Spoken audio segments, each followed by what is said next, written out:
नमस्कार दोस्तों, स्वागत है आपका हमारे प्लेटफॉर्म द लाइसियम पर। जैसा कि आप जानते हैं कि हमारा प्लेटफॉर्म समर्पित है शैक्षणिक उद्देश्यों के लिए और इस क्रम में हम यूपीएससी सिविल सेवा परीक्षा, साथ ही विभिन्न राज्यों द्वारा आयोजित होने वाली सिविल सेवा परीक्षा एवं यूजीसी नेट जेआरएफ में आपका मार्गदर्शन कर रहे हैं। तो मैं आपके साथ एक लेक्चर सीरीज लेकर चल रहा हूँ भारतीय संविधान और राज्य व्यवस्था पर। तो इस लेक्चर सीरीज में हमने पहले समझा था कि अवधारणा क्या है भारतीय संविधान और राज्य व्यवस्था की, विभिन्न शब्दावलियों टर्मिनोलॉजीज को हमने समझा था कि उनका अर्थ क्या होता है और कैसे यूपीएससी उन शब्दावलियों से सवाल पूछता है। और उसी क्रम में हम आगे बढ़े थे तो हमने प्रस्तावना समझा था। प्रस्तावना को बहुत ही विस्तृत और व्यापक रूप से समझा था। भारतीय संविधान की प्रस्तावना क्या कहती है, हमें क्या बताती है और किस प्रकार प्रस्तावना से प्रारंभिक परीक्षा और साथ ही मुख्य परीक्षा में भी प्रश्न आते हैं। तो उस क्रम में आगे बढ़े थे। हमने मूल अधिकारों को समझा था, फंडामेंटल राइट्स को समझा था। तो इससे पहले जो लेक्चर था फंडामेंटल राइट्स पर, जैसे मैंने पार्ट 1 कहा था, उसमें मैंने फैक्ट्स पर बात नहीं की थी और आपसे बहुत अवधारणा के स्तर पर बात की थी और उसमें हमने समझा था कि अधिकार क्या होते हैं। फिर हमने देखा था कि अधिकारों का विकास क्रम कैसे हुआ। फिर हमने देखा कि अधिकारों की आवश्यकता हमें क्यों पड़ती है। उसके बाद हमने समझा था कि जिन्हें हम मूल अधिकार या मौलिक अधिकार कहते हैं, आखिर क्या कारण है कि हम उनके आगे मूल शब्द या मौलिक शब्द का प्रयोग करते हैं। फिर उसके बाद हमने समझा था कि हमारे जो मूल अधिकार हैं उनकी प्रकृति क्या है, नेचर क्या है। तो आज उसी क्रम में आगे बढ़ते हुए, उसी श्रृंखला में आगे बढ़ते हुए हम संविधान के मूल अधिकारों की बात करेंगे। जैसा कि हम जानते हैं कि जो मूल अधिकार है वो संविधान के भाग 3 और अनुच्छेद 12 से 35 तक वर्णित हैं। ठीक है, भारतीय संविधान में जो मूल अधिकार हैं वह भारतीय संविधान के भाग 3 और अनुच्छेद 12 से 35 तक दिए गए हैं। तो आज हम अनुच्छेद को समझेंगे और किस अनुच्छेद में क्या लिखा है, उसका क्या मानी है, उसका क्या मतलब है, उसका क्या मीनिंग है, उसको समझेंगे और फिर इस क्रम में आगे बढ़ते हुए मूल अधिकारों को समझने का प्रयास करेंगे। जैसा कि मैंने पहले ही बताया था कि एक लेक्चर में मूल अधिकारों को खत्म नहीं कर रहा हूँ। मैं मूल अधिकार आपको कुछ 4-5 लेक्चर, 3-4 लेक्चर्स में उसको कवर करूंगा। जैसा कि मैं बता चुका हूँ इससे पहले वीडियो में कि इस सब का मेरा क्या उद्देश्य है और कैसे मैं आपको अवधारणा पर समझ विकसित करने पर विशेष बल दे रहा हूँ। तो उसी क्रम में आगे बढ़ते हैं। देखिए, जैसा कि मैंने आपको बताया था कि मूल अधिकारों की प्रकृति की जब हमने बात की थी तो हमने बहुत सारी चीज़ें समझी थी उसमें, जैसे कि मूल अधिकार जो है कि न्यायोचित हैं, जस्टिसेबल हैं, हम ये समझ चुके हैं। तो मैं थोड़ा प्रकृति पे एक बार फिर से बहस कर लेता हूँ, डिस्कस कर लेता हूँ, थोड़ी चर्चा कर लेता हूँ कि हमने कहा था कि मूल अधिकार जो है वो न्यायोचित हैं। फिर हमने कहा उन्हें छीना नहीं जा सकता है, वह स्थायी नहीं है, निरपेक्ष नहीं है, वह सापेक्ष। हमने इन सब बिंदुओं पर बात की थी। लेकिन जब हम मूल अधिकारों की बात करते हैं और जब हमने पिछली बार अवधारणा के रूप में समझा था कि मूल अधिकारों की आवश्यकता क्यों पड़ी, तो देखिए, मूल अधिकार अपनी प्रकृति में नकारात्मक है, नकारात्मक, निगेटिव है। ठीक है, नकारात्मक का क्या आशय होता है, निगेटिव का क्या आशय है, मूल अधिकारों को अपनी प्रकृति में नकारात्मक क्यों कहा जाता है। देखिए, जैसा कि मैंने आपको पिछले लेक्चर में जब ये हमने बिंदु डिस्कस किया था, ये पॉइंट डिस्कस किया था कि मूल अधिकारों की आवश्यकता हमें क्यों पड़ी, तो मैंने आपको बताया था कि चूंकि राज्य सरकारें पहले निरंकुश होती थी, वह व्यक्ति के अधिकारों और व्यक्ति की स्वतंत्रता का हनन करती थी। जब मूल अधिकारों का विकास हुआ और मूल अधिकारों के विकास ने कुछ व्यक्तियों को मूल अधिकार प्रदान किए, तो उसके बाद सरकार की और राज्य की निरंकुशता में कमी आई और व्यक्ति के अधिकार स्थापित हुए। उससे क्या हुआ, व्यक्ति की स्वतंत्रता स्थापित हुई, व्यक्ति के नैतिक व्यक्तित्व का विकास हुआ। तो मूल अधिकारों को नकारात्मक क्यों कहा जाता है, क्योंकि मूल अधिकार क्या करते हैं कि सरकार को या राज्य को रोकते हैं। किससे रोकते हैं, व्यक्ति की स्वतंत्रता के हनन करने से रोकते हैं। क्योंकि सरकारें हमेशा क्या चाहती हैं, मैंने पिछले लेक्चर में समझाया था आपको कि सरकार और व्यक्ति, गवर्नमेंट और इंडिविजुअल, ये दो ऐसे संबंध हैं कि हमेशा अगर इसकी सरकार की शक्ति में वृद्धि होगी तो व्यक्ति की शक्ति में कमी आ जाएगी, और व्यक्तियों की शक्तियों में वृद्धि होती है अर्थात व्यक्ति की स्वतंत्रता में, व्यक्ति के अधिकारों में वृद्धि होती है तो सरकार की शक्तियों में कमी आती है। ठीक है, तो इन दोनों के बीच संतुलन के लिए हमें अधिकारों की आवश्यकता पड़ी, हमने पिछले में बात की थी। तो मूल अधिकार निगेटिव क्यों है, क्योंकि राज्य को रोकते हैं। किस क्या करने से रोकते हैं, यह राज्य को व्यक्ति की स्वतंत्रता के हनन करने से रोकते हैं। ठीक है, इसलिए हम इन्हें नकारात्मक कहते हैं। अब देखिए, जब हम मूल अधिकार पढ़ते हैं, मूल अधिकार, तो वहां एक शब्द आता है राजनीतिक स्वतंत्रता। राजनीतिक स्वतंत्रता या राजनीतिक लोकतंत्र, राजनीतिक न्याय। ठीक है, political liberty, political democracy, political justice, इस सब की बात आती है जब हम मूल अधिकारों को बात करते हैं। जब हम मूल अधिकारों की प्रकृति की बात करते हैं, कहेंगे मूल अधिकारों की विशेषताओं, कैरेक्टरिस्टिक्स ऑफ फंडामेंटल राइट्स की बात करते हैं, तो वहां लिखा होता है कि मूल अधिकार जो है उनकी विशेषता क्या है कि वह नकारात्मक है। इसका अर्थ है कि मूल अधिकार राज्य को रोकते हैं, किस चीज़ से रोकते हैं? वह रोकते हैं कि राज्य व्यक्ति की स्वतंत्रता का हनन ना करे। फिर है कि जो मूल अधिकार है हमारे राजनीतिक स्वतंत्रता को स्थापित करते हैं, राजनीतिक लोकतंत्र को स्थापित करते हैं, राजनीतिक न्याय को स्थापित करते हैं। तो देखिए, कभी भी अगर मूल अधिकारों पर प्रश्न आता है मेंस में, मुख्य परीक्षा में प्रश्न आता है, तो आप क्या करेंगे? उसकी एक भूमिका होनी चाहिए।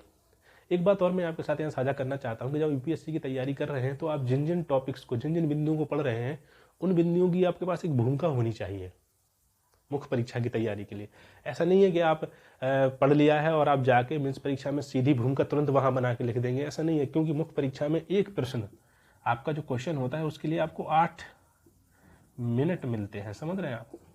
एक प्रश्न लिखने के लिए 8 मिनट मिलते हैं। आप सोचिए 8 मिनट में पेपर लिखेंगे या सोचेंगे, अपना क्या करेंगे? इसलिए जब आप मूल अधिकार पढ़ रहे हैं तो मूल अधिकारों पर एक भूमिका तैयार कर लें। जब आप डीपीएसपी पढ़ रहे हैं, डीपीएसपी पर एक भूमिका तैयार कर लें, एक निष्कर्ष तैयार कर लें और मुख्य बॉडी को खाली रखें। वो कंटेंट आपके पास है, जिस प्रकृति का सवाल आया उसी प्रकृति में आप उसकी मुख्य बॉडी डाल दें। भाई मेंस आंसर राइटिंग का क्या मतलब होता है? मेंस आंसर राइटिंग का मतलब होता है कि भूमिका हो, सबसे पहले भूमिका होनी चाहिए, फिर जैसे हम मुख्य भाग कहते हैं वह होने चाहिए, फिर उसके बाद आपका निष्कर्ष होना चाहिए।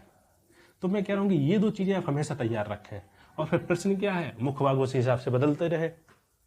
तो हर चैप्टर का, हर टॉपिक का एक आपके पास निष्कर्ष और एक भूमिका, इंट्रोडक्शन और एक कंक्लूजन आपके पास तैयार होना चाहिए। इसलिए आप मूल अधिकारों की बात करें तो आप निष्कर्ष के तौर पर क्या रख सकते हैं कि मूल अधिकार क्या है? कि मूल अधिकार अपनी प्रकृति में नकारात्मक है और मूल अधिकार राजनीतिक स्वतंत्रता, राजनीतिक न्याय और राजनीतिक लोकतंत्र की स्थापना करते हैं। 2 लाइन का हो गया कि fundamental rights in its characters are negative, they establish political liberty, democracy and justice. 2 line का इंटरव्यू आपका इंट्रोडक्शन हो गया। तो उससे क्या होगा कि आपको जब प्रश्न लिखना है तो आपको बार बार नहीं सोचना पड़ेगा कि इंट्रोडक्शन क्या लिखें। अब ऐसा तो है नहीं कि मूल अधिकारों पर ही 4 प्रश्न आएंगे। भाई मूल अधिकारों पर एक ही प्रश्न आएगा ना परीक्षा में आपका। तो हर विषय का, हर टॉपिक का एक इंट्रोडक्शन रखें और हर विषय में आप इस पद्धति को अपना सकते हैं, इस मेथड को अपना सकते हैं कि आप जब डीपीएसपी पढ़ें तो डीपीएसपी का एक इंट्रोडक्शन तैयार कर लें। राष्ट्रपति पढ़ रहे हैं, संसद पढ़ रहे हैं, पंचायती राज व्यवस्था पढ़ रहे हैं, तो हर जगह एक इंट्रोडक्शन हो, कि निष्कर्ष तैयार करें। तो मैंने क्या बताया आपको कि जब मूल अधिकारों से मुख्य परीक्षा में सवाल आए तो वहां आप एक भूमिका तैयार कर लें। और भूमिका क्या हो कि मूल अधिकार व्यक्ति को राजनीतिक स्वतंत्रता स्थापित करते हैं, लोकतंत्र और राजनीतिक न्याय की स्थापना करते हैं। और मूल अधिकार क्या करते हैं कि राज्य की निरंकुश शक्ति से या सरकार की निरंकुश शक्ति से व्यक्ति की अधिकारों की रक्षा करते हैं, साथ ही व्यक्ति की स्वतंत्रता को स्थापित करते हैं। तो ये 3-4 लाइन की आपकी भूमिका हो गई। और देखिए भूमिका में आपने क्या किया है, जब आप भूमिका लिख रहे हैं तो आपने भारतीय संविधान और राज्य व्यवस्था की जो टर्मिनोलॉजीज हैं उनका ही प्रयोग किया है, समझ रहे हैं आप? ऐसा नहीं है कि आप लिख रहे हैं भारतीय संविधान और राज्य व्यवस्था का उत्तर और भाषा, आपकी जो भाषा शैली है वो कुछ भी अखबारी भाषा शैली का प्रयोग नहीं कर सकते हैं आप। तो ये थोड़ा सा मैंने मेंस के बारे में बात की कि आप जब मेंस का प्रश्न लिख रहे हैं और जब मेंस का उत्तर लिख रहे हैं तो कैसे आप चीज़ों को तैयार करते चलें साथ ही साथ। तो मैं जो पूरा आपको भारतीय संविधान राज्य व्यवस्था पढ़ाऊंगा उसमें प्रीलिम्स के तथ्यों की तो बात करेंगे हम, लेकिन मेंस परीक्षा में आप उत्तर अच्छा कैसे लिख सकते हैं और उत्तर की तैयार करके कैसे रख सकते हैं वो देखिए। मैं नहीं कह रहा हूँ कि हर प्रश्न का उत्तर तैयार करके रखें आप, लेकिन हर प्रश्न का आपका निष्कर्ष, भूमिका तो एक ही होगी ना। निष्कर्ष में थोड़ा बहुत बदलाव कर सकते हैं, लेकिन निष्कर्ष भी एक स्थापित निष्कर्ष हो सकता है। बदलाव आपको मुख्य भाग में करना है जो आपका आंसर की मेन बॉडी होती है। तो इस प्रकार आप मेंस के लिए तैयार कर सकते हैं। देखिए अब हम बात करते हैं कि मैंने कहा कि राजनीतिक लोकतंत्र, इनका क्या आशय होता है? राजनीतिक स्वतंत्रता है, राजनीतिक पॉलिटिकल लिबर्टी है, डेमोक्रेसी है एंड जस्टिस है, ये सब आते हैं। तो जब हम कहते हैं कि मूल अधिकार क्या है तो हम कहते हैं मूल अधिकार राजनीतिक लोकतंत्र को स्थापित करते हैं, राजनीतिक न्याय को स्थापित करते हैं। तो देखिए राजनीतिक लोकतंत्र, राजनीतिक न्याय का क्या आशय है? राजनीतिक लोकतंत्र या राजनीतिक स्वतंत्रता या राजनीतिक न्याय का आशय है कि जो हमारी राजनीतिक ढांचा है, हमारा जो पॉलिटिकल स्ट्रक्चर है, उसकी जो राजनीतिक प्रक्रियाएं हैं, उसकी जो पॉलिटिकल प्रोसेस है, या राजनीतिक हमारा जो संरचनात्मक प्रकारवाद है, जो पॉलिटिकल स्ट्रक्चरल फंक्शन है, जो हमारा जो कार्य करता है, उसमें सभी व्यक्तियों की भागीदारी हो और राजनीतिक दृष्टि से सभी व्यक्ति समान हो। ऐसा नहीं हो जैसे कि कोई एक बड़ा व्यक्ति है जिसके पास ज्यादा संपत्ति, उसे ज्यादा वोट देने का अधिकार हो। ऐसा ना हो कि कोई गरीब व्यक्ति है जिसके पास कम संपत्ति, उसे वोट देने का ही अधिकार ना हो। ठीक है, ऐसा ना हो कि महिलाओं को वोट का अधिकार ना हो। ऐसा ना हो कि किसी विशेष व्यक्ति को किसी जाति या धर्म के आधार पर वोट देने के अधिकार से छीन लिया जाए। ठीक है, तो राजनीतिक स्वतंत्रता, राजनीतिक लोकतंत्र, राजनीतिक न्याय का क्या आशय होता है कि हमारी जो राजनीतिक व्यवस्था है, उस राजनीतिक व्यवस्था की जो संरचना है और प्रक्रिया है, जो स्ट्रक्चर है, जो फंक्शन है, उसमें सभी नागरिकों की भागीदारी हो, उन्हें वोट देने का अधिकार हो, उन्हें चुनाव लड़ने का अधिकार हो, उन्हें अपना मत व्यक्त करने का अधिकार हो, उन्हें अभिव्यक्ति की आज़ादी हो, ठीक है, उन्हें कार्य करने की आज़ादी हो, उन्हें घूमने की आज़ादी हो, फिरने की आज़ादी हो, ये सारी आज़ादी हैं। तो यही है राजनीतिक स्वतंत्रता, राजनीतिक लोकतंत्र और राजनीतिक न्याय। ऐसा नहीं है कि इनकी परिभाषाओं में कोई व्यापक अंतर है। राजनीतिक लोकतंत्र का क्या आशा है कि लोकतंत्र में व्यक्ति को व्यक्ति के रूप में स्थापित किया जाए, मानव को मानव के रूप में स्थापित किया जाए, वही राजनीतिक लोकतंत्र हो गया, पॉलिटिकल डेमोक्रेसी। पॉलिटिकल जस्टिस क्या है? पॉलिटिकल जस्टिस है कि जो राजनीतिक संसाधन है, पॉलिटिकल रिसोर्सेज है, पॉलिटिकल रिसोर्सेज का क्या आशा है कि हमारी जो मत देने का अधिकार हो, चुनाव लड़ने का अधिकार हो, हमें अपना मत ओपिनियन है, जो हमारा जनमत है, उसको व्यक्त करने का अधिकार हो, हमें किसी राजनीतिक दल का विरोध करना है, किसी राजनीतिक दल की भागीदारी लेनी है, इस सब में क्या करना है? सभी व्यक्तियों को समान रूप से भागीदारी दी जाए राजनीतिक न्याय में। ऐसा ना हो कि धर्म, जाति, लिंग, मूल, वंश या जन्म स्थान के आधार पर किसी व्यक्ति से भेदभाव किया जाए राजनीतिक संसाधनों के बंटवारे में। तो संसाधन का क्या आशा है? वही कि चुनाव में भाग लेना, मतदान करना, किसी दल का विरोध करना या किसी दल को स्वीकार करना, ये जो राजनीतिक प्रक्रिया है आपकी, उस प्रक्रिया में आपको अब राजनीतिक स्वतंत्रता क्या है? वही राजनीतिक स्वतंत्रता का आशय क्या है कि बोलने की आज़ादी है आपके पास। लेकिन प्रश्न यह उठता है कि जब आपको राजनीतिक स्वतंत्रता दे दी जाती है, जैसा कि हमारे मूल अधिकार करते हैं कि वो राजनीतिक स्वतंत्रता देते हैं, राजनीतिक लोकतंत्र स्थापित करते हैं और राजनीतिक न्याय की अवधारणा के क्रम में आगे बढ़ते हैं, तो इससे यह प्रश्न उठता है कि यह स्वतंत्रता वास्तविक है? क्या ऐसा लोकतंत्र वास्तविक है? क्या ऐसा न्याय वास्तविक है? अगर मूल अधिकार, हमारे फंडामेंटल राइट्स जो हैं, वो राजनीतिक स्वतंत्रता स्थापित करते हैं, राजनीतिक लोकतंत्र स्थापित करते हैं और राजनीतिक न्याय स्थापित करते हैं, तो प्रश्न यह उत्पन्न होता है कि हम यह स्वतंत्रता और यह लोकतंत्र और यह न्याय वास्तविक है, यथार्थ है, रियलिस्टिक है? तब फिर आगे प्रश्न उठता है, जैसा कि डॉक्टर भीमराव अम्बेडकर ने क्या कहा था कि मूल अधिकार राजनीतिक स्वतंत्रता, लोकतंत्र और न्याय की स्थापना करते हैं, लेकिन हमें आवश्यकता किसकी है? आर्थिक व सामाजिक न्याय, सामाजिक न्याय, लोकतंत्र और स्वतंत्रता की। समझे आप? हमें आवश्यकता किसकी है? आर्थिक और सामाजिक, social and economic justice, democracy and liberty. अब देखिए, आप बहुत ही क्लैरिटी के साथ आपको चीज़ों को समझना होगा कि राजनीतिक स्वतंत्रता क्या है, आर्थिक स्वतंत्रता क्या है, सामाजिक स्वतंत्रता क्या है, न्याय, लोकतंत्र, इन दोनों में कैसे अंतर है, इनको समझना है। ये मेंस के स्तर की अवधारणा के समझ के प्रश्न है। और जब आप मुख्य परीक्षा लिखें तो इन प्रश्नों, इन शब्दावलियों का प्रयोग करें आप, ठीक है। तो जो मूल अधिकार है, वह राजनीतिक स्वतंत्रता स्थापित करते हैं, राजनीतिक लोकतंत्र। अब मान लीजिए कि एक व्यक्ति को बोलने का अधिकार है, जैसे मुझे बोलने का अधिकार है, और मैं कि सरकार की आलोचना कर रहा हूँ, मैं सरकार को वोट डाल रहा हूँ, मैं चुनाव भी लड़ सकता हूँ, तो क्या यह वास्तविक स्वतंत्रता है, वास्तविक न्याय है, यथार्थ न्याय है? क्योंकि मान लीजिए मुझे बोलने का अधिकार है, लेकिन मेरे बोलने के अधिकार को कोई खरीद भी सकता है। मान लीजिए मेरा पेट खाली है, तो क्या मेरे बोलने की आज़ादी वास्तविक होगी? क्या आपको लगता है कि मैं स्वतंत्र रूप से बोल पाऊंगा? हो सकता है कि कोई व्यक्ति मुझे पेट भर रोटी दे देगा तो मैं उसके पक्ष में जाके बोलने लगूं, है ना। हो सकता है कि मेरे पास पैसे नहीं है तो मैं पहले अपनी आजीविका कमाने का प्रयास करूंगा या पहले अपनी आज़ादी का प्रयोग करूंगा। मान लीजिए आपके पास दो विकल्प हैं कि आपके पास एक पैसा नहीं है, और आपके पास दो विकल्प हैं कि आपको वोट डालने जाना है और आपको दुकान खोलनी है, क्योंकि आपके पास शाम को खाने के लिए पैसे नहीं है, शाम का जो भोजन है उसके लिए पैसे नहीं है। तो आप किस विकल्प को चुनेंगे? आप यही कहेंगे कि वोट तो हम बाद में डालते रहेंगे, और ऐसा नहीं है कि मेरे ही वोट डालने से सरकारें बनेंगी या बिगड़ेंगी। आप कहेंगे पहले हमें अपने परिवार के पेट पालने के लिए रोटी का इंतजाम करना होगा। तो ये आर्थिक न्याय है, स्वतंत्रता है, लोकतंत्र है। तो हमारे संविधान निर्माताओं ने क्या किया, पंडित जवाहरलाल नेहरू ने क्या किया, डॉक्टर भीमराव अम्बेडकर ने क्या कहा कि हमें आर्थिक और सामाजिक न्याय को स्थापित करना होगा, तभी राजनीतिक न्याय, स्वतंत्रता और लोकतंत्र स्थापित हो पाएगा। क्योंकि ये खाली पेट का व्यक्ति है, जिस व्यक्ति के पास रोटी नहीं है, खाना नहीं है, उसके लिए राजनीतिक लोकतंत्र का कोई महत्व नहीं होता है। तो जो आर्थिक व सामाजिक न्याय, लोकतंत्र और स्वतंत्रता है, यह जो है भारत के नीति निर्देशक तत्व स्थापित करते हैं, ठीक है। आर्थिक लोकतंत्र का क्या मतलब है? आर्थिक लोकतंत्र का मतलब है, और न्याय और स्वतंत्रता का मतलब है कि व्यक्ति जो आर्थिक संसाधन है गरीब वर्गों तक पहुंचे, वंचित और दलित वर्गों तक पहुंचे। सामाजिक न्याय का मतलब सामाजिक संसाधन है कि धर्म, जाति, लिंग के आधार पर कोई भेदभाव ना हो, छुआछूत ना हो समाज में। तो ये है। तो मूल अधिकार जहां राजनीतिक स्वतंत्रता, लोकतंत्र और न्याय की स्थापना करते हैं, वहीं डीपीएसपी आर्थिक और सामाजिक न्याय की स्थापना कर सकते हैं। अब निष्कर्ष, मान लीजिए कभी डीपीएसपी और मूल अधिकारों पर कोई प्रश्न आ रहा है तो आप लिख सकते हैं कि दोनों मिलकर क्या करते हैं, राजनीतिक और आर्थिक, सामाजिक, लोकतंत्र, न्याय की स्थापना करते हैं। तो इस प्रकार आप प्रश्न को हल कर सकते हैं।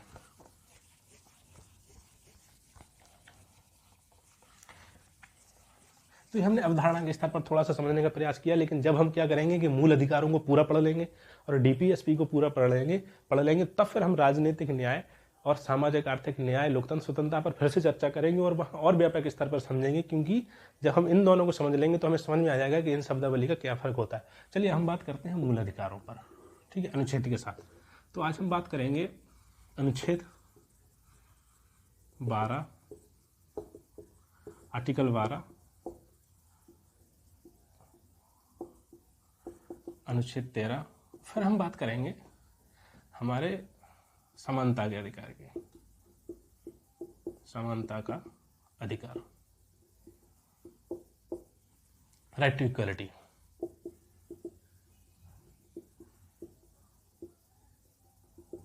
और ये जो 14 से 18 तक आपका दिया गया है, तो हम 14 से 18 तक को समझेंगे। तो देखिए, जैसा कि मैंने बताया कि भारतीय संविधान का भाग 3 अनुच्छेद 12 से 35 मूल अधिकारों की बात करता है। तो अनुच्छेद 12 और 13 को समझते हैं कि इनमें क्या लिखा हुआ है। अनुच्छेद 12 जो है वो राज्य की परिभाषा देता है, स्टेट कि स्टेट क्या है। अब देखिए कि जैसे मान लीजिए जो परंपरागत किताबें हैं और जब हम पढ़ते हैं तो हमारी पढ़ने की पद्धति क्या है कि अनुच्छेद 12 में राज्य की परिभाषा दी गई है, राज्य के अंतर्गत ये आता है और हमने पढ़ के खत्म कर दिया। तो ये महत्वपूर्ण नहीं है। महत्वपूर्ण क्या है कि जब हम अनुच्छेद 12 को पढ़ रहे हैं तो हमें यहाँ यह प्रश्न उत्पन्न करना चाहिए, यह प्रश्न पूछना चाहिए, यह प्रश्न खुद से सोचना चाहिए कि आखिर अनुच्छेद 12 में राज्य को रखने की आवश्यकता क्यों पड़ी। मैंने क्या कहा था कि पढ़ने की पद्धति में थोड़ा सा बदलाव लाएं, आप प्रश्न उत्पन्न करें। प्रश्न उत्पन्न करने से क्या होता है कि आपकी जो सवाल मान लीजिए जो में आता है तो उसको हल करने की आपकी क्षमता जो है वो बढ़ जाती है। तो यहाँ यह प्रश्न उत्पन्न होना चाहिए कि आखिर अनुच्छेद 12 में, जो कि मूल अधिकारों के अंतर्गत है, अनुच्छेद 12 भाग 3 में, वहाँ राज्य की परिभाषा को स्पष्ट करने की आवश्यकता क्यों पड़ी। यह महत्वपूर्ण प्रश्न है। मूल अधिकारों के चैप्टर में अनुच्छेद 12 में भाग 3 में जो मूल अधिकार दिए गए हैं, वहां जो अनुच्छेद 12 है उसमें राज्य को क्यों रखा गया है, यह बड़ा सवाल है। आखिर ऐसी क्या आवश्यकता है, ऐसी क्या जरूरत थी कि हमने वहां राज्य को परिभाषित किया है। देखिए, जैसा कि मैंने पहले आपको बताया है कि जो मूल अधिकार हैं वह किससे रक्षा करते हैं, वह सरकार और राज्य की निरंकुशता से रक्षा करते हैं। मतलब कि मूल अधिकार का हमें जो प्राप्त होते हैं वह किसके विरुद्ध प्राप्त होते हैं, वह सरकार या राज्य के विरुद्ध प्राप्त होते हैं। इसलिए अनुच्छेद 12 में राज्य को स्थापित किया, राज्य को परिभाषित किया गया, राज्य को व्याख्यात किया गया कि क्या है राज्य का आशय। समझ रहे हैं आप। जो प्रश्न यहाँ उत्पन्न हुआ था कि अनुच्छेद 12 में राज्य को रखने को या राज्य की व्याख्या करने का क्या उद्देश्य था संविधान निर्माताओं का, तो अनुच्छेद 12 अपने आप में यह बता रहा है कि जो मूल अधिकार है वह किसके विरुद्ध प्राप्त हो रहे हैं, वह राज्य के विरुद्ध प्राप्त हो रहे हैं। इसलिए हमने अनुच्छेद 12 में राज्य को रखा है।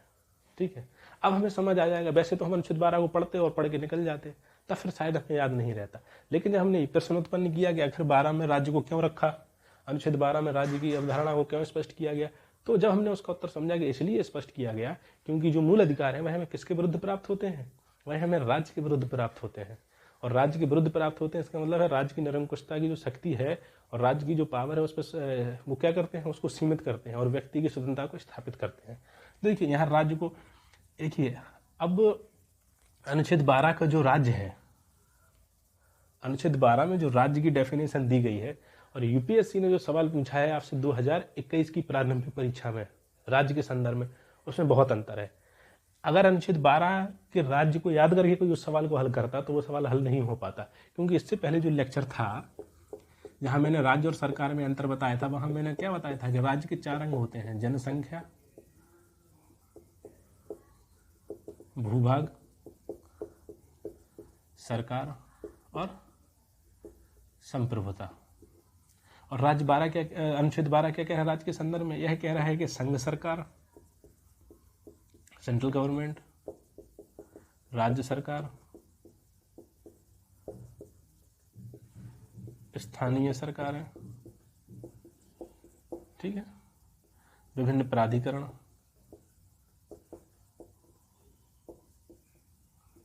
प्राधिकरण, अथॉरिटीज और निजी क्षेत्र कार्य के आधार पर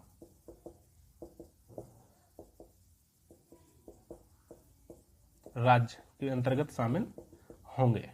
ठीक है, अब देखिए मूल अधिकारों का भाग 3 का अनुच्छेद 12 जो है वो राज्य के संदर्भ में क्या बता रहा है कि हमारी संघ सरकार, जैसे मान लीजिए मोदी जी हैं, फिर हमारे जो राज्य हैं 28 उनकी सरकार है, फिर हमारी स्थानीय सरकारें जैसे कि ग्राम पंचायतें हैं, नगर पालिकाएँ हैं, उसके अलावा विभिन्न प्राधिकरण जैसे कैग है, निर्वाचन आयोग है, यूपीएससी है, ये। इसके अलावा निजी क्षेत्र भी राज्य के अंतर्गत शामिल किया जाएगा। अगर कोई निजी क्षेत्र की कंपनी है, कोई संस्थान है, वह सरकार के रूप में कार्य कर रही है या सरकार के कार्यों को संचालन कर रही है, तो उसे राज्य के अंतर्गत रखा जाता है।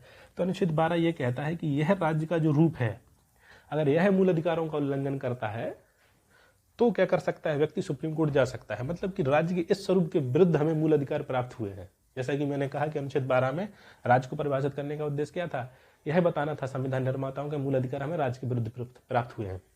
और 12 में राज्य की यह परिभाषा दी गई है कि संघ सरकार, राज्य सरकारें, स्थानीय सरकारें, विभिन्न प्राधिकरण, जैसे मैंने बताया कैग है और सारे प्राधिकरण सरकारी निजी क्षेत्र। लेकिन जो यूपीएससी ने सवाल पूछा है प्रारंभिक परीक्षा में, वह यहाँ से आया है। उसमें दिया था कि राज्य से आपका क्या समझते हैं, तो ये है, तो हर जगह था 3, और ये संप्रभुता जो सॉवरेनिटी जो वर्ड था वो एक ही ऑप्शन में था, जो कि आपका सही था। अब आप देखिए जो हमारी परंपरागत किताबें हैं यूपीएससी की या सिविल सेवा परीक्षा की, जो हम परंपरागत किताबें अभी तक पढ़ते हैं, जो बहुत चर्चे में रहती हैं मार्केट में, उनमें राज्य की यह परिभाषा है, यह परिभाषा कहीं दी ही नहीं गई है। लेकिन यूपीएससी ने सवाल ये पूछा, 2021 का पेपर आप जाके देख लें प्रीलिम्स का, तब आपको समझ आएगा कि मैं क्या बता रहा हूँ यहाँ। ठीक है, राज्य का सवाल यहाँ से पूछा है, ये वाला ऑप्शन थे, ये था ही नहीं। और ये वाली परिभाषा किताबों में दी ही नहीं गई है सामान्यतः। हाँ, एनसीईआरटी अगर आप पढ़ेंगे, एनसीईआरटी, समझ रहे हैं आप, एनसीईआरटी अगर ये पढ़ेंगे आप, तो वहां ये परिभाषा आपको मिल सकती है, समझे। तो राज्य की जो परिभाषा परंपरागत किताबों में दी गई है, वहां से सवाल नहीं आ रहा है, सवाल यहां से पूछा जा रहा है। ये कॉन्सेप्ट है, ये तो फैक्ट है, समझ रहे हैं आप। तो मैंने फिर कहा है कि पढ़ने में थोड़ा बदलाव करना पड़ेगा आपको, और वो बदलाव क्या है वो मैं आपको बताता चलूंगा साथ साथ, आपके कैसे अवधारणा को समझें आप। तो अनुच्छेद 12 में जो राज्य की परिभाषा दी गई है, अनुच्छेद 38 में जो राज्य की परिभाषा दी गई है कल्याणकारी राज्य की, वेलफेयर स्टेट की, वहां से सवाल नहीं था। जो सवाल आया था राज्य के संदर्भ में, सवाल जो आया था वो यहाँ से आया था, और यह सवाल जो है वो कंसेप्चुअल सवाल था, और हर व्यक्ति के बस का नहीं था कि इस सवाल को हल करता। इस सवाल को हल करने के लिए क्या था कि आपको राज्य के विभिन्न आयाम समझने थे। अब ये डिपेंड करता है किताब लिखने वाले पर या पढ़ाने वाले पर। जब वो यहाँ राज्य पढ़ा रहा है, तो वो राज्य की जो परंपरागत परिभाषा है जो किताबों में लिखी गई है, उसके इतर भी आपको राज्य के बारे में समझाए कि राज्य की और भी परिभाषाएं होती हैं, राज्य किसे कहते हैं, या राज्य के कितने तत्व होते हैं, स्टेट में क्या फ़र्क है, देश में क्या फ़र्क है, और राष्ट्र में क्या फ़र्क है, कंट्री है, नेशन है, हमारा स्टेट है, इनमें क्या फ़र्क होता है। तो ये पढ़ाने वाले पर या फिर किताब लिखने वाले पर डिपेंड करता है कि वह क्या करेगा, राज्य के आसपास के पहलुओं को भी छुए, क्योंकि यूपीएससी का सवाल यहाँ से नहीं, थोड़ा सा हटके है। तो मैंने पहले भी आपको जैसे बताया कि जब हम पढ़ाई करेंगे, जब हम पढ़ेंगे, पूरी हमारी जो पढ़ने और पढ़ाने की प्रक्रिया होगी, तो जो भी शब्द आएगा हम उसके आसपास भी चीज़ों को छुएंगे, ताकि जब कभी सवाल आता है आपका प्रारंभिक मुख्य परीक्षा में, तो आप हल कर सकें। तो अब क्या है कि मान लीजिए मैं यहाँ पढ़ा रहा हूँ, तो मुझे आवश्यकता है कि राज्य यहाँ भी समझाऊँ और थोड़ा सा इतर होकर समझाऊँ, क्योंकि मैंने पहले ही आपको क्या किया है कि राज्य सरकार पर एक बना दिया है लेक्चर, तो आप जाके उसको देख सकते हैं। तो अनुच्छेद 12 क्या कह रहा है कि राज्य क्या होगा, संघ सरकार होगी, जिसमें कि मोदी जी की सरकार है, मान लीजिए मोदी जी की सरकार है, राज्य सरकार है, स्थानीय सरकार है, विभिन्न प्राधिकरण, तो इनके विरुद्ध जो राज्य के रूप में है व्यक्तियों को मौलिक अधिकार प्राप्त किए गए हैं, अनुच्छेद 12। हम बात करते हैं अनुच्छेद 13 की। इसमें कहा गया है विधि, लॉ। ठीक, इसमें कहा गया है विधि, लॉ कि कानून। अब प्रश्न उत्पन्न होता है कि अनुच्छेद 13 में विधि जो वर्ड है, लॉ जो वर्ड है, वह क्यों रखा गया, उसको क्यों परिभाषित किया गया कि कानून क्या होगा। और इसमें कानून को कैसे परिभाषित किया गया है कि स्थायी कानून, अस्थायी कानून,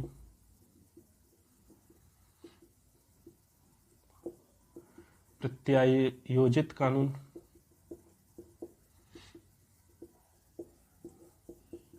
रूढ़ि या परंपरा। ठीक है, रूढ़ि या परंपरा। तो इस प्रकार स्थापित किया गया है विधि को, लॉ को बताया गया है। स्थायी कानून का क्या मतलब होता है कि जो संघ सरकार या राज्य सरकार कानून बनाने या ये जो कानून बनाना है। अस्थायी कानून का क्या मतलब होता है, जैसे कि अध्यादेश, ऑर्डिनेंस है, जैसे कि हमारे राष्ट्रपति या राज्यपाल ऑर्डिनेंस करते हैं, वो अस्थायी होता है, उसको संसद से पारित कराना पड़ता है, तो अस्थायी कानून। प्रत्यायोजित कानून का क्या मतलब होता है कि चूंकि देखिए कार्यभार बढ़ गया है कल्याणकारी राज्य के रूप में, कार्यभार बहुत बढ़ गया है संसद का, तो संसद क्या करती है, सरकार को कार्य देती थी। सरकार क्या करते हैं कि नौकरशाही को कुछ कार्य देते हैं, जो हमारी ब्यूरोक्रेसी, जो हम तैयारी कर रहे हैं IAS PCS की, उन्हें प्रत्यायोजित कर दिया जाता है। उनके द्वारा बनाया गया कोई कानून या फिर कोई रूढ़ी या परंपरा, ऐसी प्रथा जो कानून के रूप में स्थापित हो चुकी हो या विधि के रूप में स्थापित हो गई हो, उसे हम अनुच्छेद 13 के अंतर्गत विधि मानेंगे। तो यही प्रश्न है कि आखिर इसको व्याख्यात करने का क्या उद्देश्य था संविधान निर्माताओं का, या संविधान में विधि को क्यों परिभाषित किया गया। तो इसका आशय यह है कि जो यहाँ विधि है, तो कोई भी विधि सरकार के विरुद्ध तो हमें मूल अधिकार प्राप्त है, और सरकार द्वारा बनाई गई स्थायी, अस्थायी, प्रत्यायोजित या रूढ़ी या प्रथा जो विधि के रूप में है, अगर कोई भी विधि या कानून हमारे मूल अधिकारों का हनन करता है, हमारे मूल अधिकारों को हनन करता है, उसको छीनता है, उसको कम करता है, तो वह विधि जो है वह असंगत होगी, वह शून्य होगी, उस विधि का कोई महत्व नहीं होगा। इसका मतलब क्या है कि सरकार कोई विधि बनाकर हमारे मूल अधिकारों को नहीं छीन सकती है। ये कहाँ लिखा गया है, अनुच्छेद 13 में लिखा गया है। ठीक है, यह मतलब हुआ इसका। और अब सवाल यह प्रश्न यह उत्पन्न होता है कि अगर कोई सरकार की कोई विधि है और वो किसी मूल अधिकारों का हनन कर रही है, उसे छीन रही है, तो वो विधि किस स्तर तक शून्य होगी। तो सुप्रीम कोर्ट ने अपने एक डिसीजन में कहा है कि अगर कोई विधि है, अगर वो पूरी ही विधि, पूरी ही लॉ, पूरा ही कानून मूल अधिकारों को छीन रहा है, तो वो असंगत होगा, निरस्त हो जाएगा, असंवैधानिक हो जाएगा। अगर उस विधि का कोई एक बिंदु है, कोई एक लाइन है, कोई एक भाग है, अगर वह मूल अधिकारों को छीन रहा है, कम कर रहा है, उनको मिटा रहा है, उनको समाप्त कर रहा है, तो वह उस स्तर पर एक बिंदु, एक लाइन, एक पंक्ति, एक पैराग्राफ या उसका कुछ भाग भी असंगत हो जाएगा, असंवैधानिक और निरस्त हो जाएगा। ठीक है, तो देखिए अनुच्छेद 12 में राज्य की परिभाषा दी गई है। तो राज्य की परिभाषा क्यों दी गई है, राज्य को क्यों बताया गया कि राज्य क्या है। इसलिए बताया गया है कि मूल अधिकार जो है व्यक्ति को किसके खिलाफ प्राप्त होते हैं, राज्य के खिलाफ प्राप्त हो रहे हैं। फिर है कि अनुच्छेद 13 में विधि को बताया गया है, लॉ को बताया गया है। मैंने बताया क्या क्या लिखा है। अब यह प्रश्न उत्पन्न होता है कि लॉ को क्यों बताया गया है। इसलिए बताया गया है कि अगर सरकार विधि बनाकर हमारे मूल अधिकारों को छीनती है, तो वह विधि क्या होगी, शून्य होगी, और उस सीमा तक शून्य होगी जिस सीमा तक वह मूल अधिकारों का हनन करती है। तो देखिए, जैसे कि मैंने इससे पहले जो लेक्चर लिया था उसमें बात की थी कि विधि और स्वतंत्रता, विधि और स्वतंत्रता के बीच क्या संबंध है। अब आप समझिए कि उन्होंने यह सवाल क्यों पूछा है। जैसा कि मैंने बताया था कि अधिकारों की आवश्यकता क्यों पड़ती है। अधिकारों की आवश्यकता इसलिए पड़ती है क्योंकि व्यक्ति की स्वतंत्रता, व्यक्ति की जो फ्रीडम है, व्यक्ति की जो लिबर्टी है, वह स्थापित हो सके, उसको सरकार कम ना कर सके। तो यह विधि है। अब विधि क्या करती है, मूल अधिकारों को छीनती है। यह तो इसका एक पक्ष हुआ। और ऐसा भी मैंने बताया था पिछली बार, जो उन लोगों ने क्या किया है कि विधि के होने से ही हमारे अधिकारों की रक्षा होती है। मान लीजिए विधि है समाज में, अब ये किताब लिखने वाले पर या पढ़ाने वाले पर डिपेंड करता है, निर्भर करता है कि वह केवल वही पढ़ा रहा है जो परंपरागत किताबों में लिखा है, या फिर पढ़ाते हुए वह UPSC के पाठ्यक्रम को, उसके पिछले वर्षों के सिलेबस को समझकर, उसका अवलोकन करके आसपास के बिंदुओं को भी कवर कर रहा है।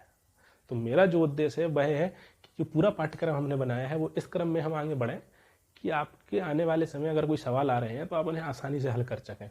तो विधि, जैसे मैंने बताया था, जो उन लोगों ने कहा है कि विधि अगर है तो ही तो हमारे अधिकारों की रक्षा होती है, हमारे स्वतंत्रता की रक्षा होती है। तो चूंकि संविधान में कहा गया है कि विधि से कानून अधिकारों को नहीं छीना जा सकता है, या एक पक्ष है, लेकिन दूसरा पक्ष यह भी है इसका कि विधि होने से ही हमारे अधिकारों की रक्षा होती है। तो ठीक है, हमने समझा यहाँ कि अनुच्छेद 12 में राज्य क्या है और विधि क्या है। अब हम अनुच्छेद 14 और 18 की बात कर लेते हैं। ठीक है, तो इसको मिटा देता हूं।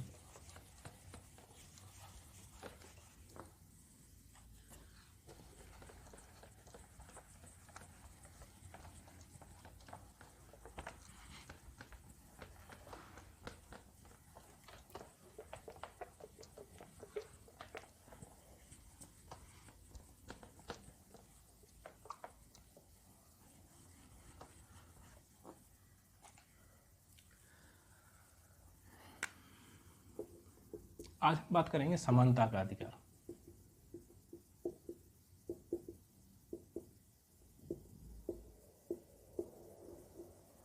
जैसा कि मैंने पहले बताया आपको, ये 14 से 18 तक रखा गया है। ठीक है, 14 से 18 तक रखा गया है। तो हम बात करते हैं अनुच्छेद 14 की। आर्टिकल 14, आर्टिकल 14 में क्या कहा गया है। अनुच्छेद 14 में कहा गया है कि समानता का अधिकार होगा। जैसे कि आपको पहले मैं बता देता हूं कि भारतीय संविधान में 6 प्रकार के मूल अधिकार हैं।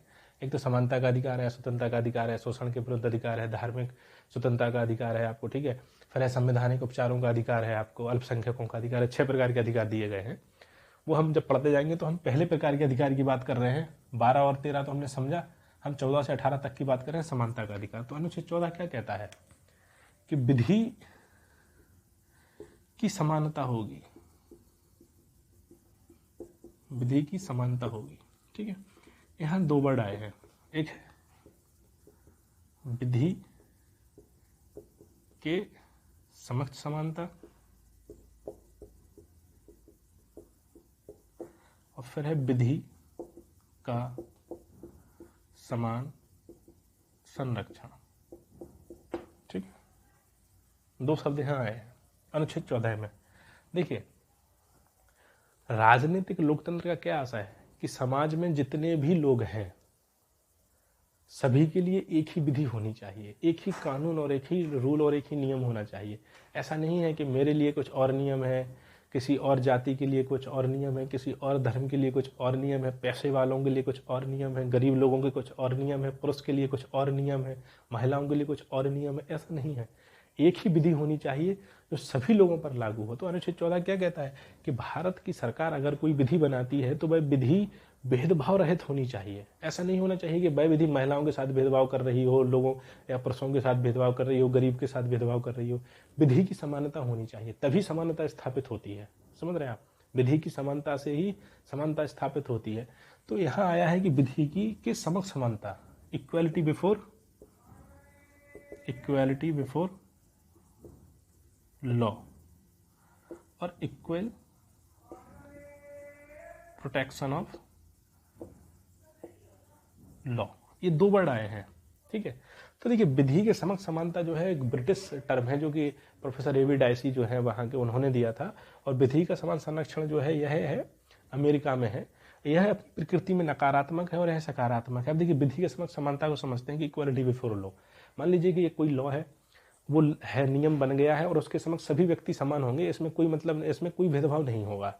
तो ये तो हम कह सकते हैं कि नकारात्मक हो गया। जैसे कि मान लीजिए कि जो भी लोग हैं आज हमारे भारत में, जितने भी लोग हैं, एक गरीब वर्ग है, एक मध्य वर्ग है, उच्च मध्य वर्ग है, फिर रईस लोग हैं, बड़े लोग हैं, पैसे वाले, धनी वर्ग है, सभी के लिए एक ही प्रकार की विधि है। तो क्या इससे वास्तविक समानता आ जाती है? इस विधि के समक्ष समानता से क्या वास्तविक समानता आ जाती है?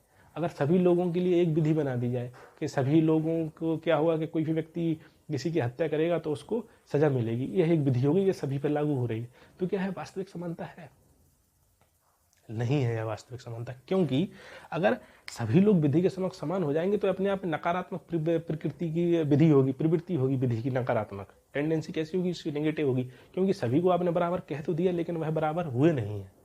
समझ रहे हैं आप? यहाँ विशेषाधिकारों का तो हनन हो गया, विशेषाधिकारों का तो समाप्ति हो गई। किसी व्यक्ति कोई विशेष अधिकार नहीं है, सभी व्यक्ति समान है। लेकिन असल में वह समान वास्तविक रूप से समान नहीं है। या हम कहते हैं, इसी के साथ इसको जोड़ा गया है कि विधियों का समान संरक्षण। इसका आशय क्या है कि इक्वल प्रोटेक्शन ऑफ लॉ। इसका आशा है कि समाज में समानों के साथ समान व्यवहार किया जाना चाहिए और असमानों के साथ असमान व्यवहार किया जाना चाहिए। जैसे कि उदाहरण से समझते हैं, जैसे कि मान लीजिए जो पैसे वाले लोग हैं, अडानी है, अंबानी है, जो भी है, उनके लिए एक विधि बन गई है, सभी के लिए है जो लागू हो रही है। लेकिन जो अडानी है, अंबानी है, वह तो पैसे वाले हैं, लेकिन समाज में जो गरीब वर्ग जैसे महिलाएं हैं, सदियों से पिछड़ी हुई हैं, समझ रहे हैं आप, दलित वर्ग है हमारा, हरिजन वर्ग है हमारा, या कुछ पिछड़ा वर्ग है, सामाजिक शैक्षणिक रूप से पिछड़ा हुआ है, सरकारें के लिए यह यहाँ कहा गया है कि वह उनके लिए विशेष कार्य कर सकते हैं। ठीक है, जैसे हमने कहा है सकारात्मक भेदभाव, पॉजिटिव अफर्मेटिव जैसे हमने कहा है, या हम जैसे कहते हैं कि अफर्मेटिव डिस्क्रिमिनेशन। ठीक है, सकारात्मक भेदभाव, इसका मतलब क्या है कि सरकार क्या कर सकती है या राज्य क्या कर सकता है कि लोगों के जो वंचित वर्ग है, पिछड़ा वर्ग है, दलित वर्ग है, महिलाएं हैं, उनके कल्याण के लिए कार्य कर सकता है।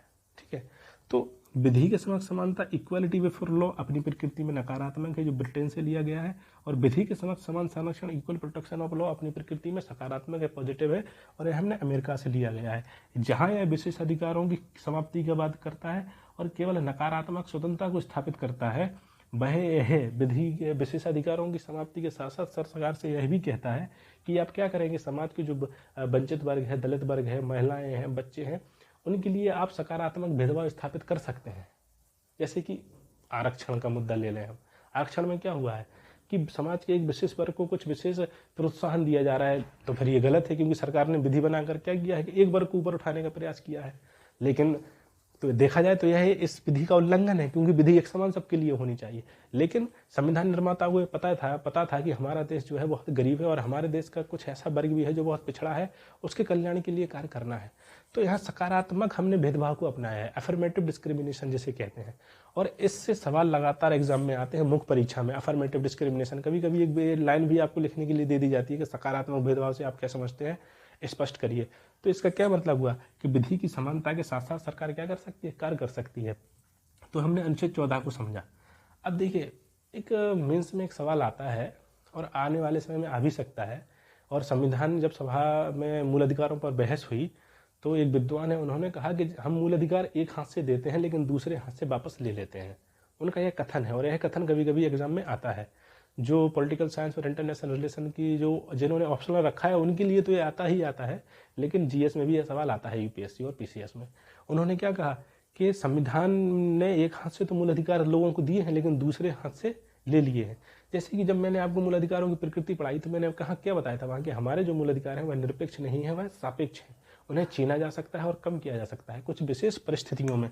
तो अनुच्छेद 14 का कुछ अपवाद भी है। जैसा कि अनुच्छेद 14 क्या कहता है कि सभी के लिए एक ही विधि होगी, लेकिन सरकार जो है समाज के दबे कुचले वर्गों के लिए कुछ कार्य कर सकती है। सभी के लिए एक विधि होगी, विधि से ऊपर कोई नहीं होगा।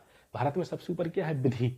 कोई भी व्यक्ति ये नहीं कह सकता है कि मैं इस विधि से ऊपर हूं क्योंकि मैं ज्यादा धनाढ्य हूं, ऐसा नहीं है। सभी एक ही विधि के अंतर्गत आएंगे और विधि की सर्वोच्चता होगी भारत में। वो विधि कहाँ से निकलती है, संविधान से निकलती है। लेकिन ऐसे कुछ अपवाद दिए गए हैं, जैसे कि राष्ट्रपति, राज्यपाल, ठीक है, विदेशी राजदूत,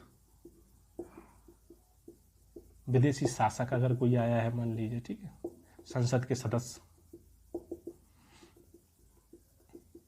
संसद की समितियों के सदस्य, इन लोगों को अनुच्छेद 14 से कुछ अपवाद छूट दी गई है। जैसे कि राष्ट्रपति और राज्यपाल के लिए क्या है कि राष्ट्रपति और राज्यपाल जब अपने पद पर है तो उन पर देश की कोई विधि लागू नहीं होती है, उन पर कोई मुकदमा नहीं चलाया जा सकता है। तो इन कुछ लोगों को क्या किया है कि अनुच्छेद 14 से राहत प्रदान की गई है। और यह क्यों किया गया है, यह इसलिए किया गया है ताकि भारत की एकता और अखंडता बनी रहे, भारत में स्थायित्व बना रहे, विदेशी संबंध अच्छे बने रहे, इसलिए स्थापित किया गया है। तो जो कथन कहा गया था संविधान निर्माण के समय किसी सदस्य द्वारा कि जब मूल अधिकार एक हाथ से तो दिए गए लेकिन दूसरे हाथ से वापस भी ले लिए गए, हम इस कथन को हर मूल अधिकार के साथ समझेंगे। और जब आप इस प्रश्न का उत्तर लिखेंगे फिर बाद में तो आपको बड़ा अच्छा लगेगा लिखने में कि इसका क्या मतलब है, ठीक है। तो एक हाथ से तो मूल अधिकार दिए लेकिन दूसरे हाथ से छीन भी लिए मूल अधिकार। तो अनुच्छेद 14 क्या कहता है कि विधि की समानता होगी, और विधि की समानता होगी, भारत में विधि ही सर्वोच्च होगी, उसके अंतर्गत लोग कार्य करेंगे, कोई भी व्यक्ति विधि से बढ़कर नहीं होगा। लेकिन कुछ अपवाद भी दिए गए हैं जो कि यह अपवाद हैं। तो हमने समझा, यह अनुच्छेद 14 को समझा हमने। अब हम देखते हैं अनुच्छेद 15।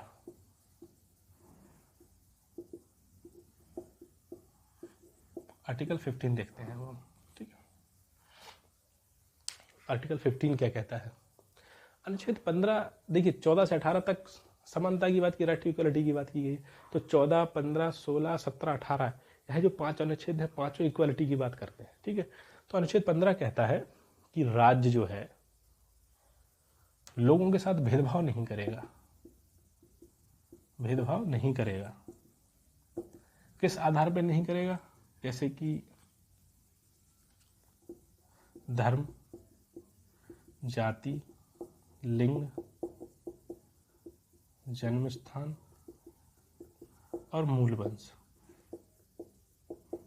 इसके आधार पर आर्टिकल 15 में लिखा गया है कि राज्य लोगों से केवल धर्म, केवल बड़ा है ओनली, धर्म, जाति, लिंग, जन्म स्थान और मूल वंश 1, 2, 3, 4, 5 आधारों पर भेदभाव नहीं करेगा।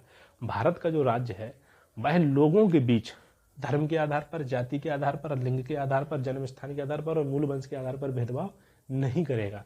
यह कहता है 15 का 1।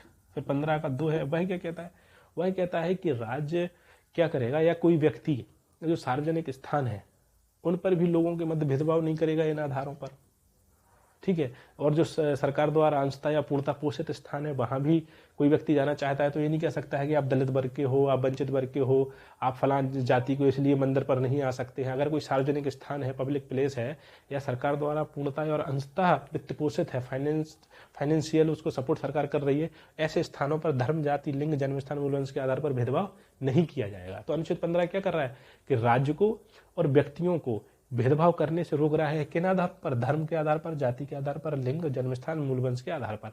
लेकिन अन्य आधारों पर भेदभाव किया जा सकता है क्योंकि संविधान में क्या वर्ड आया है? केवल आया है। ठीक, तो ये याद रखना है आपको। अब देखिए, जैसा कि हमने कहा था, अनुच्छेद 15 तो ये क्या कह रहा है कि राज्य या व्यक्ति जो है वो लोगों के बीच भेदभाव नहीं करेगा। किस आधार पर? धर्म, जाति, लिंग, जन्मस्थान और मूलवंश के आधार पर भेदभाव नहीं करेगा। और साथ ही सार्वजनिक स्थानों पर राज्य द्वारा वित्त पोषित अंशतः या पूर्णतः स्थानों पर भी भेदभाव नहीं किया जाएगा। निजी स्थान पर कोई व्यक्ति रोक सकता है किसी को, वो अलग मसला है। मैंने क्या कहा था आपसे कि संविधान निर्माण के समय क्या कहा गया था कि मूल अधिकार एक हाथ से दिए जाते हैं तो दूसरे हाथ से ले लिए जाते हैं। जैसे कि अनुच्छेद 15 के भी कुछ अपवाद हैं। क्या अपवाद है? अनुच्छेद 15 क्या कहता है? अनुच्छेद 15 कहता है कि राज्य बच्चों और महिलाओं के संदर्भ में कुछ विशेष नियम कानून बना सकता है। जैसे भारत सरकार ने क्या किया? भारत सरकार ने ग्राम पंचायतों में महिलाओं को 33% आरक्षण दे दिया। वह किसके आधार पर भेदभाव हुआ? लिंग के आधार पर भेदभाव हुआ ना, जेंडर के आधार पर। क्यों? पुरुषों को आरक्षण क्यों नहीं दिया गया? महिलाओं क्यों दिया गया? हो सकता पुरुष के आधार पर न्यायालय भी जा सकते थे कि भाई महिलाओं को आरक्षण क्यों दिया गया? क्योंकि संविधान में ही यह अपवाद जोड़ दिया गया है कि राज्य बच्चों और महिलाओं के कल्याण के लिए कुछ नियम कानून बना सकता है और इनका भी उल्लंघन कर सकता है, इनके आधार पर भी भेदभाव कर सकता है। जैसे आरक्षण के संदर्भ में महिलाओं को जब 33% आरक्षण दिया गया स्थानीय पंचायतों में, तो लिंग का उल्लंघन वहां किया गया, लिंग के आधार पर, जेंडर के आधार पर। लेकिन संविधान में ऐसा लिखा है। और संविधान में ऐसा क्यों लिखा गया है? संविधान में इसलिए लिखा गया है कि समाज के जो वंचित और दलित और पीड़ित और पिछड़ा वर्ग है हमारा, उसका उत्थान हो सके। फिर 15 का 3 था। 4 में क्या लिखा हुआ है कि सामाजिक और शैक्षणिक रूप से, कि सामाजिक और शैक्षणिक रूप से पिछड़े वर्गों के लिए भी सरकार कार्य कर सकती है। यही लिखा गया है इसमें, समझ रहे हैं आप? सामाजिक और शैक्षणिक रूप से जो पिछड़े वर्ग हैं उनके लिए भी कार्य कर सकता है।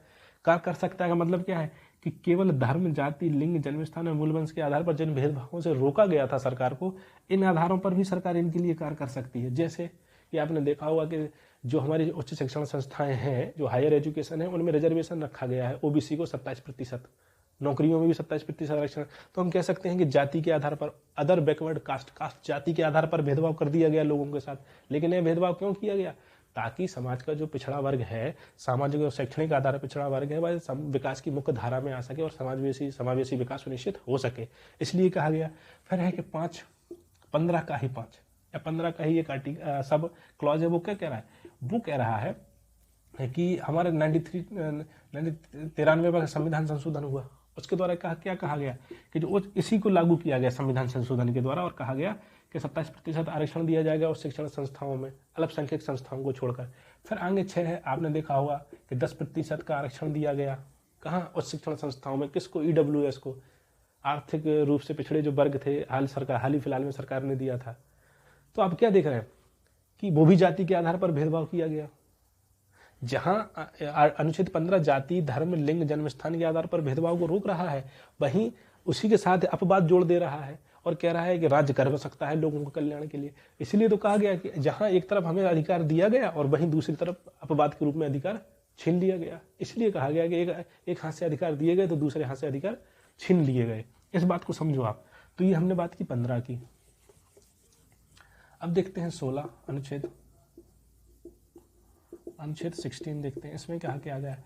इसमें कहा गया है कि राज्य नियोजन और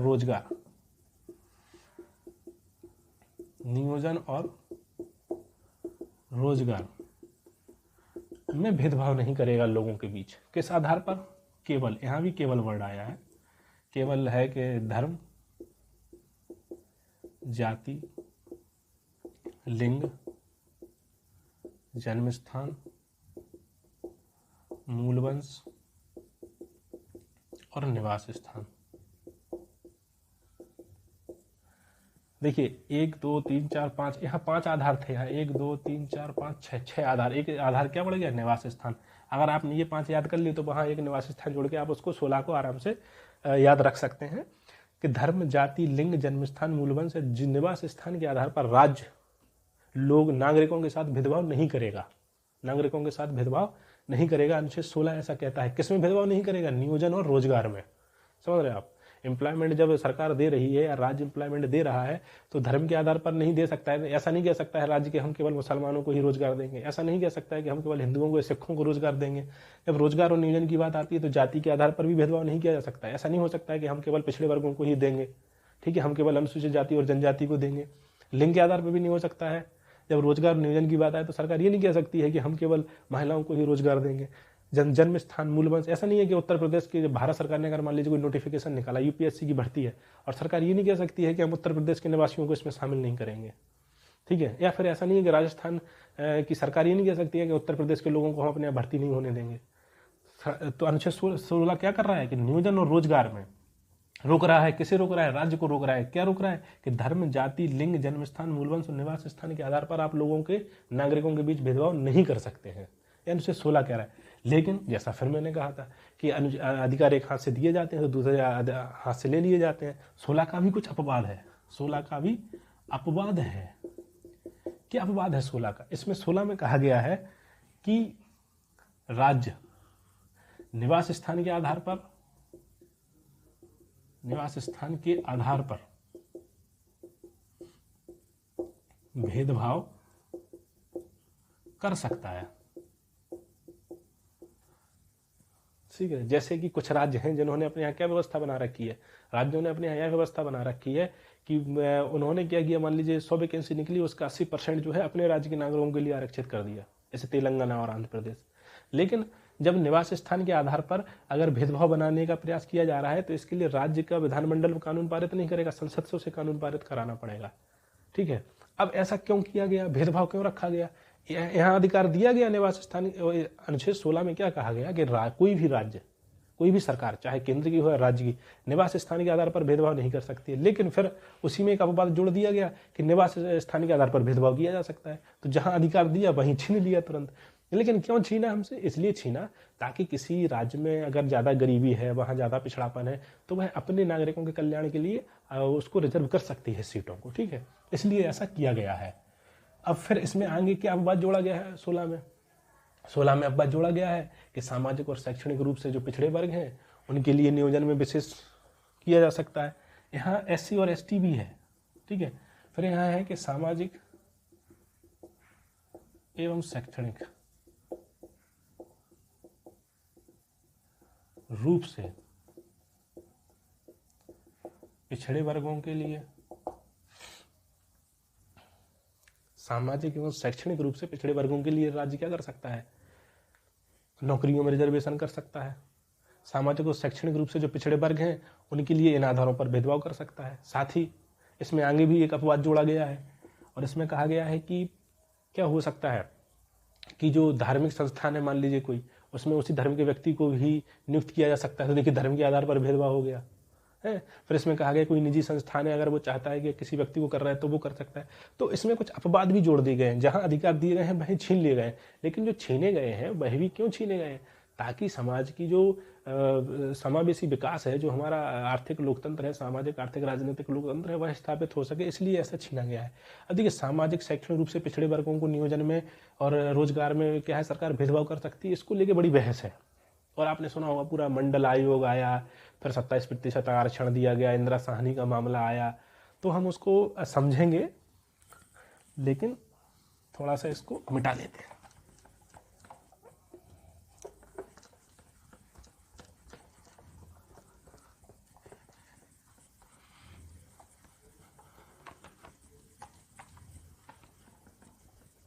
ठीक है,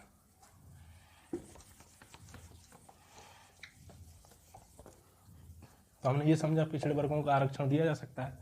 और फिर इसमें शैक्षणिक रूप है और 10% आरक्षण नौकरियों में दिया गया है 102वां संविधान संशोधन करके आर्थिक रूप से पिछड़े वर्गों के लिए। तो देखिए, और वो किस आधार पर भेदभाव किया गया है? जाति के आधार पर भेदभाव किया गया है। पिछड़े वर्गों का आशय क्या है? जाति है। तो जो मंडल आयोग का मामला है हम उसको अलग से समझेंगे पूरा। अभी मैं सीधा अनुच्छेद पढ़ाता हूँ आपको। फिर अनुच्छेद 17 क्या कहता है, आर्टिकल 17 क्या कहता है, अस्पष्टता का उन्मूलन, अस्पष्टता का अनटचेबिलिटी को हम समाप्त करेंगे, क्योंकि भारत में अनटचेबिलिटी एक बड़ा मुद्दा रहा है और संविधान में इसलिए इसको लिख दिया गया है। कहा गया है कि राज्य क्या करेगा कि किसी भी प्रकार की अस्पष्टता को समाप्त करने का प्रयास करेगा, और अस्पष्टता क्या होगा, एक अपराध होगा। और इसके लिए देखिए कुछ कानून ऐसे हैं जो स्वतः लागू हो, कुछ मूल अधिकार ऐसे हैं जो स्वतः लागू हो जाते हैं, जैसे 14 है, 15 है, 16 है, ठीक है। इनके लिए कानून बनाने पड़ते हैं, नहीं भी बनाने पड़ते, लेकिन कुछ मूल अधिकार ऐसे हैं जो स्वतः लागू नहीं होते हैं। अब अस्पष्टता का उन्मूलन जैसे संविधान के अनुच्छेद 17 में लिख दिया गया है कि सभी प्रकार की अस्पष्टता जो है अपराध होगी और राज्य इसके उन्मूलन के लिए क्या करेगा, प्रयास करता है। तो इसमें क्या किया गया, यह खुद से लागू नहीं हो रहा है, इसके लिए सरकार ने कानून बनाया है। और जैसे कि कहा गया कि अस्पष्टता उन्मूलन अपराध अधिनियम 1955, उसका नाम बाद में बदलकर नागरिक अधिकार संरक्षण अधिनियम 1955 कर दिया गया था। तो अनुच्छेद 17 क्या कर रहा है, अस्पष्टता को समाप्त कर रहा है और समानता की स्थापित कर रहा है। फिर अनुच्छेद 18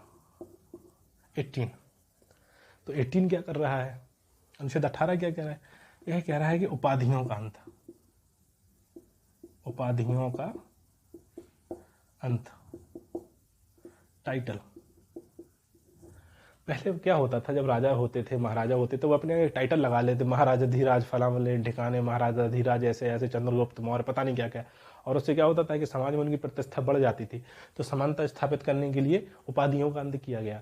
इसमें कहा गया कि राज्य जो है, अनुच्छेद 18 क्या कहता है कि राज्य किसी भी व्यक्ति को किसी प्रकार की उपाधि नहीं देगा, ठीक है, किसी प्रकार की कोई उपाधि नहीं देगा। और फिर है कि भारत सरकार के अधीन कोई व्यक्ति अगर कार्य कर रहा है तो वह विदेशों से किसी प्रकार की कोई उपाधि नहीं ले सकता है। और कोई विदेशी व्यक्ति है जो भारत सरकार के अधीन कार्य कर रहा है, अगर वह विदेशों से कोई उपाधि लेना चाहता है तो उसे राष्ट्रपति की पहले अनुमति लेनी होगी, तभी वो ऐसा कर सकता है। कुल मिलाकर हम कह सकते हैं कि अनुच्छेद 18 क्या कर सकता है, करता है, उपाधियों का अंत करता है। लेकिन इसमें भी एक अपवाद है। देखिए अस्पष्टता में तो कोई अपवाद हो नहीं सकता, ठीक है। ऐसा नहीं है कि सरकार कह सकती है कि हाँ हम इन बिंदुओं के आधार पर अस्पष्टता की अनुमति देते, ऐसा नहीं है। अब अनुच्छेद 18 में भी एक अपवाद है। जैसे इसमें कहा गया है कि सेना और शिक्षा, ठीक है, मिलिट्री और एजुकेशन के मामले में थोड़ा सा इसमें चेंज किया गया है कि व्यक्ति क्या कर सकता है, राज्य, इसमें अनुच्छेद 18 क्या कहता है कि सेना और शिक्षा को छोड़कर राज्य उपाधियां प्रदान नहीं करेगा। मतलब सेना में जैसे किसी को लेफ्टिनेंट की उपाधि दी जाती है, परमवीर चक्र दिया जाता है, शौर्य चक्र दिए जाते हैं, बहुत सारे चक्र दिए जाते हैं। देखिए शिक्षा में भी उपाधियां दी जाती हैं। जैसे कि मैं लिखता हूँ डॉक्टर फैयाज हुसैन, मैं डॉक्टर क्यों लिखता हूँ, क्योंकि मैंने PhD की हुई है। देखिए दो चीज़ें होती हैं, एक होती है उपाधि, जिसे हम कहते हैं टाइटल, और एक होता है पदवी, जिसे हम क्या कह सकते हैं, जिसे हम कहते हैं अवार्ड। अवार्ड किया गया, अवार्ड नवाजा गया, नहीं नवाजना कहते हैं जैसे उर्दू में। जैसे कि PhD उपाधि नहीं दी गई है मुझे, ऐसा नहीं है कि PhD करने से समाज में कोई बहुत बड़ी प्रतिष्ठा बढ़ जाती है। PhD जब हम कहते हैं कि PhD कंप्लीट हो गई तो हम कहते हैं हाँ हमें PhD की डिग्री का अवार्ड हो गई है, PhD की डिग्री। तो टाइटल की समाप्ति की बात की गई है, अवार्ड की बात नहीं की है। जैसे कि पद्म भूषण है, पद्म विभूषण है, पद्मश्री के जो अवार्ड सरकार देती है, हम उसे टाइटल नहीं कहते, हम कहते हैं अवार्ड दिए जा रहे हैं। तो अवार्ड की अनुमति है, चाहे शिक्षा के क्षेत्र में हो या सेना के क्षेत्र में हो, लेकिन टाइटल की अनुमति नहीं दी गई है, ठीक है। तो अवार्ड दिए सकते हैं सेना और शिक्षा के क्षेत्र में, जो कि इसका अपवाद है। अब देखिए आप UPSC में 2021 में भी एक प्रश्न आया था कि भारत रत्न के बारे में और पद्म विभूषण के बारे में एक प्रश्न आया था। तो आप देखिए कि ये अनुच्छेद 18 से संबंधित प्रश्न था। वो लोग उसको करंट अफेयर से जोड़ रहे थे, कहाँ से जोड़ रहे थे। अगर आपने अनुच्छेद 18 को अच्छे से पढ़ा होता और समझा होता और उसके नीचे जो लिखा रहता है सब क्लॉज में कि कब से शुरू की गई उपाधियाँ, कब दी गई, तो आप उसको हल कर सकते थे, ठीक है। ऐसे नहीं कि एक लाइन में पढ़ के निकल जाना है चीज़ों को, हमें रुक कर ठहर कर समझना है चीज़ों को, ठीक है। तो हमने ये बात की कि समानता का अधिकार है 14 से 18 तक। तो इस पूरे अधिकार को अगर हम समरी करें और समझें कि 14 से 18 क्या कहता है, तो हम यह देखेंगे कि अनुच्छेद 14 से 18 जो समानता का अधिकार है वह क्या कह रहा है, वह कह रहा है कि समाज में जो भेदभाव थे परंपरागत रूप से, और जो धर्म के आधार पर, जाति के आधार पर, लिंग के आधार पर, जन्म स्थान, मूल वंश या निवास स्थान के आधार पर जो भेदभाव बने हुए थे, उन भेदभावों को समाप्त करते हुए व्यक्ति को व्यक्ति के रूप में और राज्य के अंतर्गत मानव को मानव के रूप में स्थापित करने का प्रयास किया जा रहा है। और सभी प्रकार की असमानताओं को समाप्त करके समानता स्थापित की जा रही है। और व्यक्ति सभी बराबर हैं, सभी व्यक्तियों को समान अवसर दिए जाने चाहिए, इसके बारे में बात की जा रही है। तो अनुच्छेद 14 क्या कर रहा है, 14 से 18 तक वह समाज में समानता स्थापित करने की बात कर रहा है, इक्वालिटी स्थापित करने की बात कर रहा है। और जो असमानताएं पहले से विद्यमान थी, उन असमानताओं को समाप्त करके सभी व्यक्तियों के लिए एक विधि बनाने की बात की गई है। और सभी व्यक्तियों से पहले जो भेदभाव किए जाते थे उन्हें समाप्त करके एक कह सकते हैं कि राजनीतिक लोकतंत्र और राजनीतिक न्याय और राजनीतिक स्वतंत्रता की स्थापना करने का प्रयास किया जा रहा है। देखिए, हमने अब 14 से 18 तक समझा, और जब हम अपना अगला लेक्चर देखेंगे तो हम उसमें पहले क्या कवर करेंगे, हम पहले यहाँ से कवर करेंगे कि जो मैंने मंडल आयोग की पूरी प्रक्रिया बताई थी उसको समझेंगे, और फिर हम जो है स्वतंत्रता के अधिकारों की बात करेंगे। तो आप हमारे साथ जुड़े रहिए, पढ़ते रहिए, उज्जवल भविष्य का निर्माण करिए। धन्यवाद।